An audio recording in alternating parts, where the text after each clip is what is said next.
таъссуроти калон баргуштам.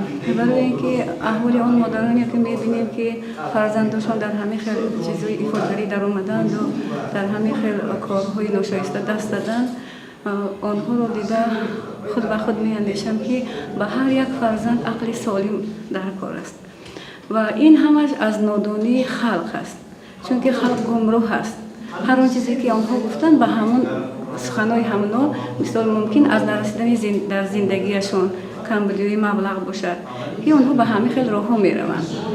валекин ман ҳамчун модар гуфтаниам ки хайр, ман аз ин ҷо таъссуроти калон вай кардам. ба ҳар як фарзанд аввало ақлу солим диҳад Парвардигор. баъд аз ин ки ин аз худи оила ки сар мезанад, падару модароне ки мисол фарзанди худро ба роҳи ростӣ ба роҳи дурустӣ тарбият мекунанд, мумкин ки ба ҳамин хел корҳо даст назананд.